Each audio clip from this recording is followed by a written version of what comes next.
Okay, so I'm back, and you can see, I think you could see, yes, the steam coming out here from the vent. Now, this is a vent, but there are two settings. I'm not going to touch it, but I'll just tell you. When you're using a non-pressurized cooking, you turn the little vent so that this little arm thing here is more towards the handle. That's the setting for vent, and that means it's not holding the steam in. So even though this is letting some of the steam out, that's how it's regulating the pressure.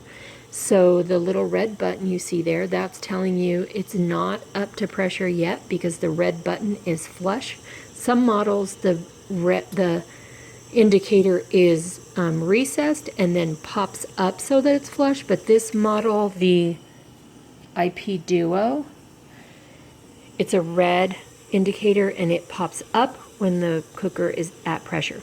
So the setting that I have it on is sealed, so you can see back here the arm is kind of to the back.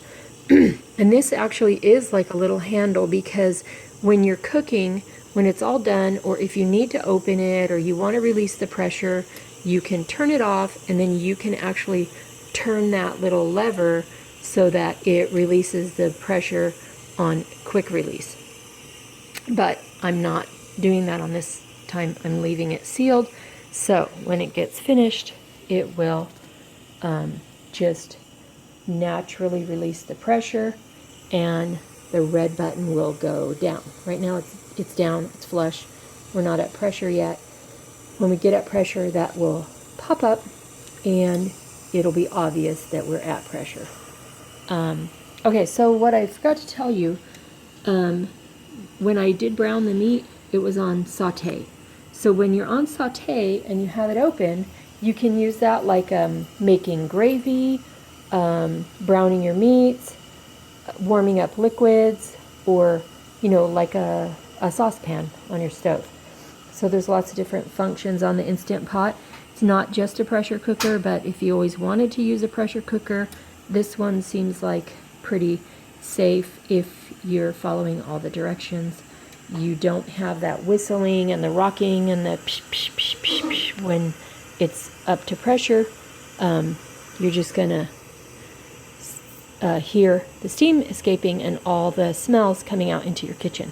So you can see the little red button is moving a little bit. That means it's getting up to pressure. And oh, there, see, it popped up. So when it popped up, now the steam stopped coming out, and I would expect the timer is going to switch to the countdown.